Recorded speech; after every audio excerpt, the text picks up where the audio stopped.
Hi, this is John with the Community Services, and the point of this video really is to kind of create some clarity around really what it takes to make sure that you have a good pool hygiene, so to speak.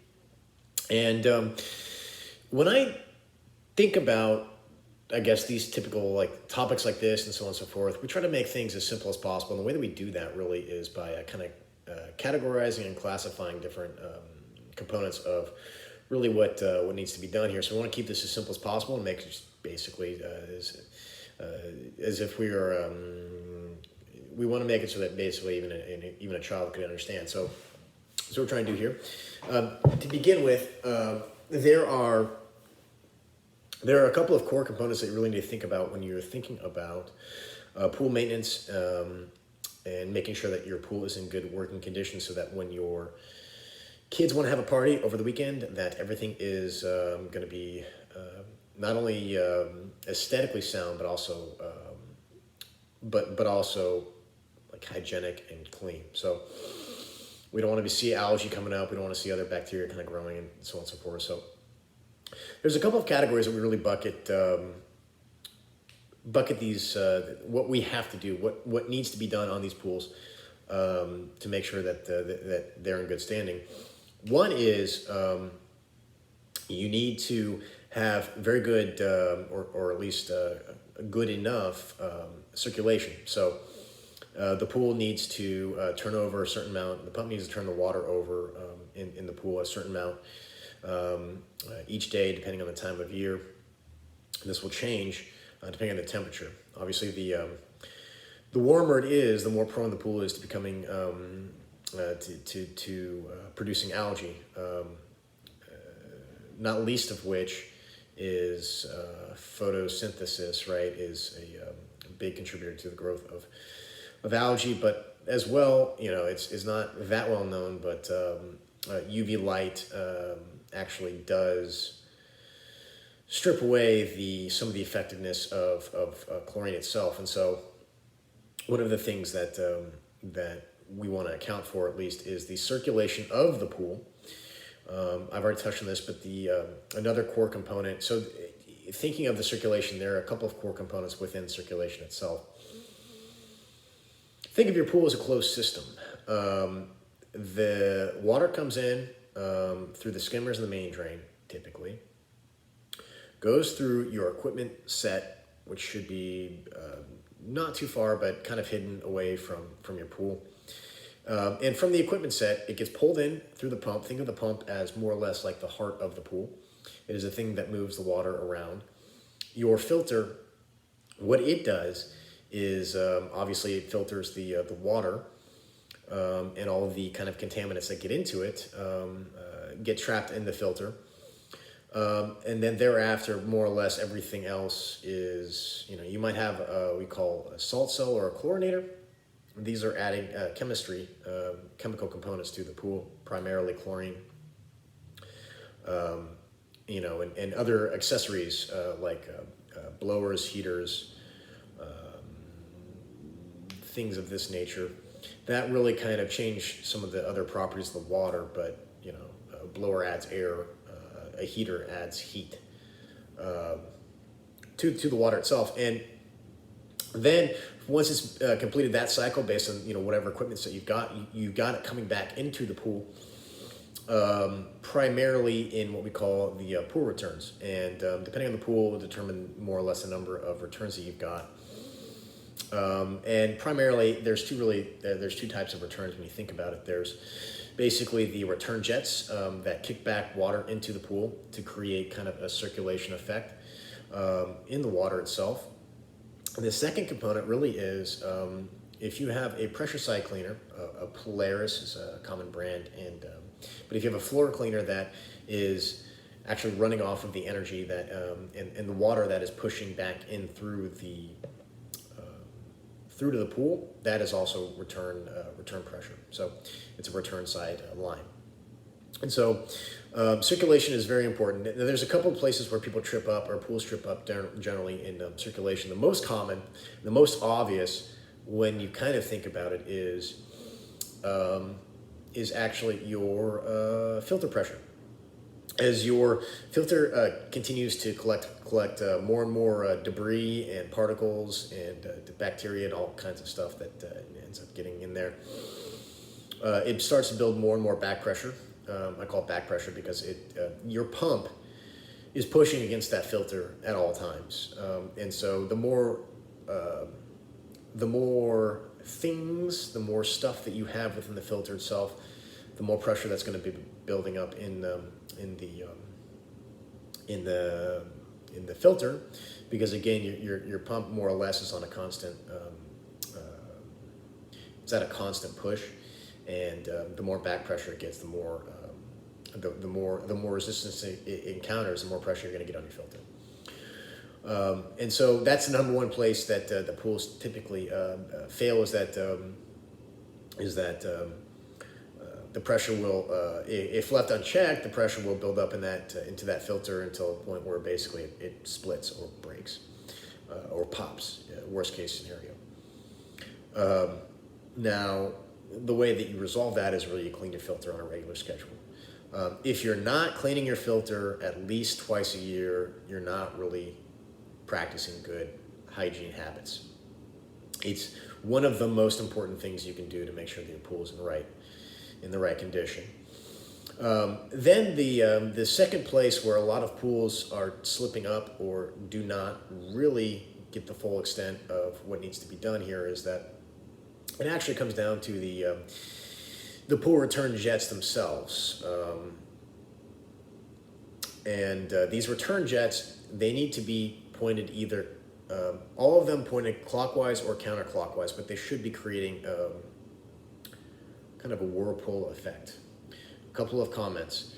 One, you really shouldn't be, or you don't want to see ripples on the top of the water. If you're really doing it right, you don't see any real movement visually from the top of the pool to like looking into it. You will feel them when you swim because you can feel the water pressure moving around. But primarily, you want these jets to be pointed slightly down at an angle and in the same direction. So you're creating a whirlwind effect. If you have them broken and they're pointing straight out, that is deficient. It's not as good as it should be, and so you will end up having to fight more algae than you should otherwise be fighting. One more component to circulation, obviously, is the pump itself. I didn't mention this, but this is something worth considering as I'm thinking about it now. We do find from time to time, and it's not uncommon, that you get your pump baskets will get full of leaves. Your skimmer baskets, so the skimmers are on the pool itself. The pump basket is in that clear plastic. Usually it's visible from, like, you can look into it and see the pump basket in there. Protecting the pump itself from debris, because the way the pump works is it basically spins you call it an impeller, but it spins a impeller really fast to create a negative pressure, and it draws water in from the pool itself. And when you have debris blocking the flow of the pump and impeding the flow of the pump, you're not going to get good circulation, and so it's going to cause problems, likely algae or other issues. And if you actually have breakages within any of those kind of components, really any of those core components, but particularly the pump basket itself, if it splits, if it's broken in any way, damaged, then you're going to get debris moving into and oftentimes clogging up the impeller that is turning around within the pump itself. And if this happens, then it may turn, the pump may turn, and you may not really notice that anything is actually wrong with it, but you will find that a good gauge of what's happening with your pool is the filter pressure. You'll find the filter pressure is lower than it should be, and that's one way of knowing that there's a problem. So that is circulation. The second component that is just as critical, and it's really probably one of the more important components, to obviously the maintenance of the pool is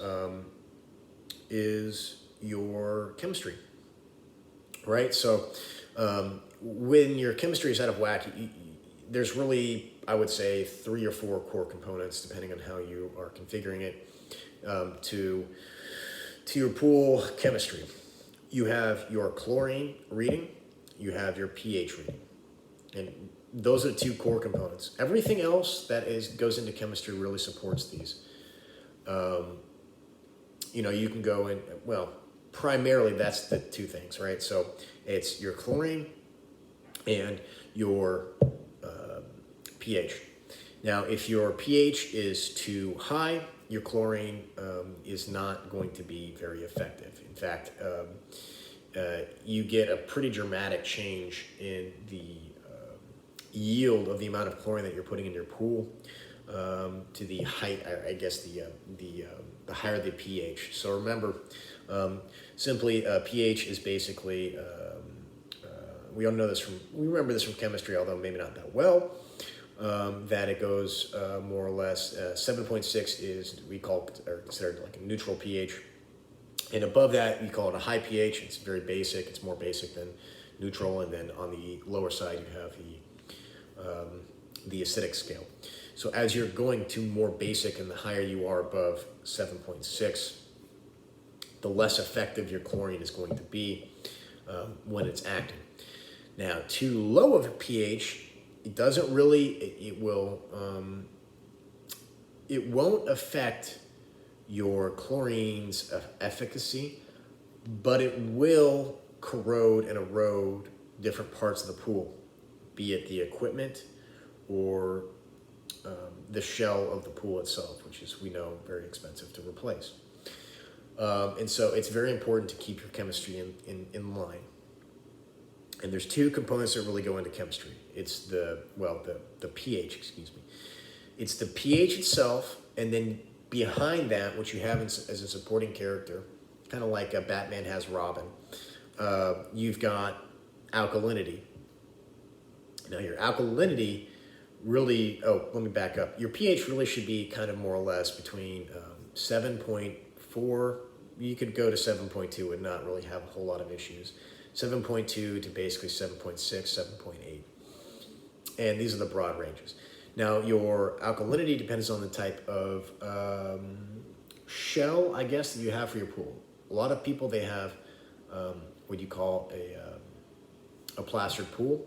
They have, it's a gunite with a plaster shell, and other people, they have vinyl or fiberglass. If you touch it, you'll be able to know fairly quickly, because the fiberglass and vinyl, they're a lot smoother than the gunite plaster mix. And then really there's 2 types of plaster, just for your edification, that there's more or less like a aggregate type, and then you also have more or less your white quartz plaster, which is pretty standard.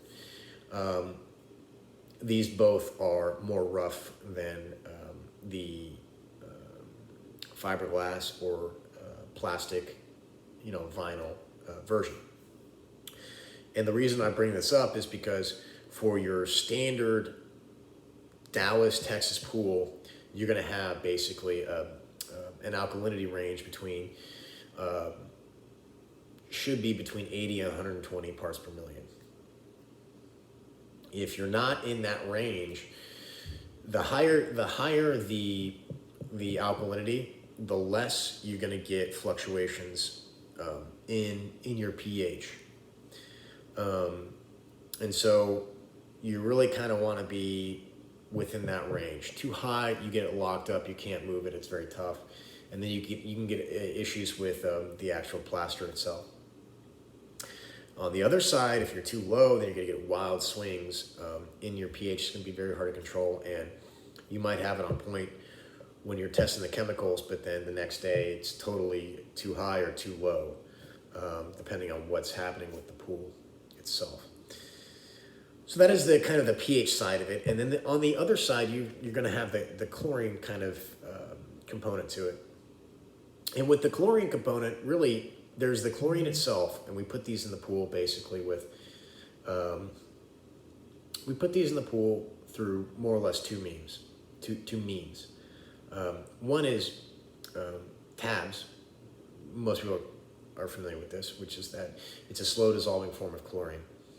And the second is more or less either a liquid shock or just a liquid chlorine or like shock itself. And it tends to be an unstabilized form. There's two different delivery mechanisms for very different reasons. One, with the tab, you're trying to create kind of a consistent, smooth distribution of chlorine into the pool over a prolonged period of time. And likewise, well, on the other side of the coin is that when you shock a pool, what you're really trying to do is spike the available chlorine, the free chlorine in the pool quickly, so that it can go and oxidize and attack the algae and the bacteria and so on and so forth. It's confusing for some folks, but it's something that we want to clarify here. You're not going to be able to really kill algae with tabs using them in a normal means. What really needs to be done, you need to shock the pool, because you're spiking the available chlorine that's going to be able to be effective and do its job to destroy the bacteria, the algae, the contaminants, and so on and so forth in the pool itself. Now that's the chlorine. What keeps the chlorine in the pool, because if you know, I mean, this is the natural state of chlorine is it's gas, actually. Chlorine gas is actually its natural state. And we do all kinds of things. We have very smart people binding chlorine gas with other chemicals and products and so on and so forth to make sure that it stays not in a gas form and that we can use it here to make sure that the pool is in good shape, to putting it in different forms. And one of the things, and the reason I say that is because, and I mentioned this already, but UV will take out, it will evaporate, because chlorine is a gas naturally. UV light moves that process along and will help it to get lifted out of the pool faster than really it should be doing. Ideally, you're going to use exactly the right amount of chlorine to bind with all of the bacteria in the pool, and you're going to match that perfectly, and you're going to kill everything without really having a chlorine residual, or like, again, that's for shock, but without really having to, waste your money in excess of what really needs to be done. The way that chlorine is kept in a pool, because remember, it's a gas, its normal preference is to be in a gas form. The way that we have come up with to keep chlorine in the pool is what we call, it's a chemical called cyanuric acid. Cyanuric acid, what it does is it really acts as more or less a buffer for chlorine. That's what helps basically it keep in the pool, and in that, at least in a state that is effective in the pool. So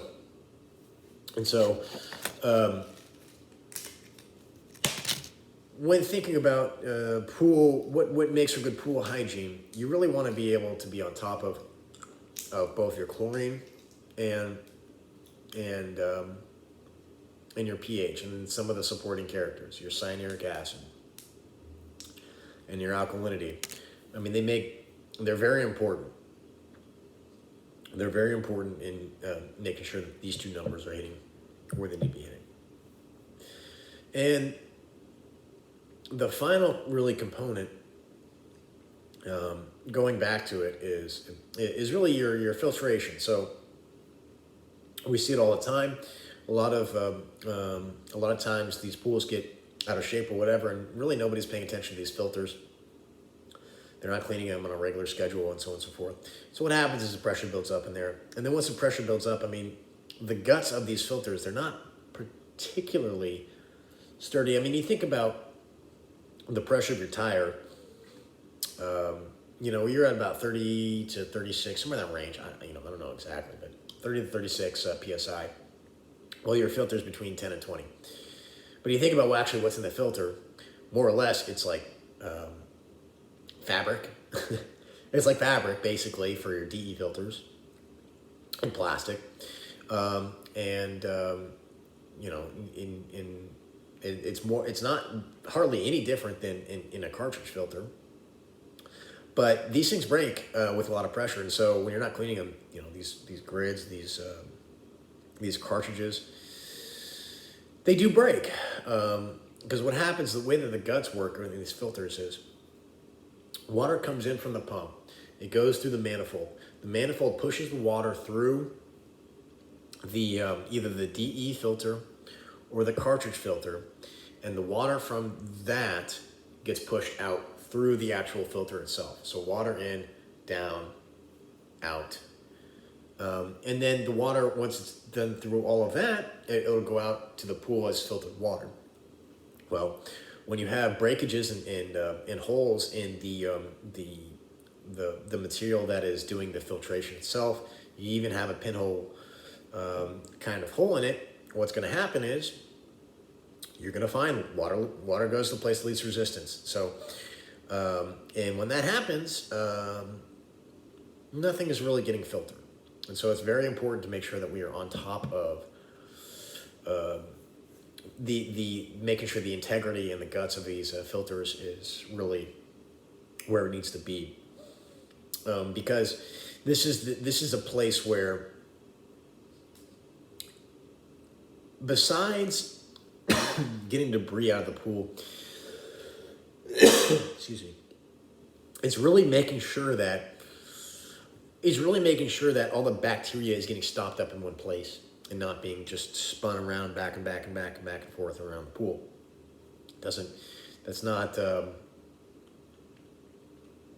It consumes a lot of chlorine, because what it helps, I mean, good filtration will help to eliminate a lot of the excess use of chlorine in a pool.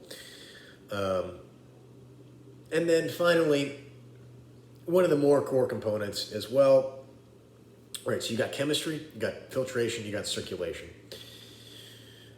One other component that is just about as important as anything else, I mean, and they're all really very important, but it's one of the easiest things, is that algae, it doesn't matter what algae we're talking about. All this algae, it all produces, whether it's black, yellow, or green, it produces a protective layer of slime, of some kind of substance that it does basically to protect itself from environmental contaminant. It's just a protective layer. I mean, it's a self-defense mechanism.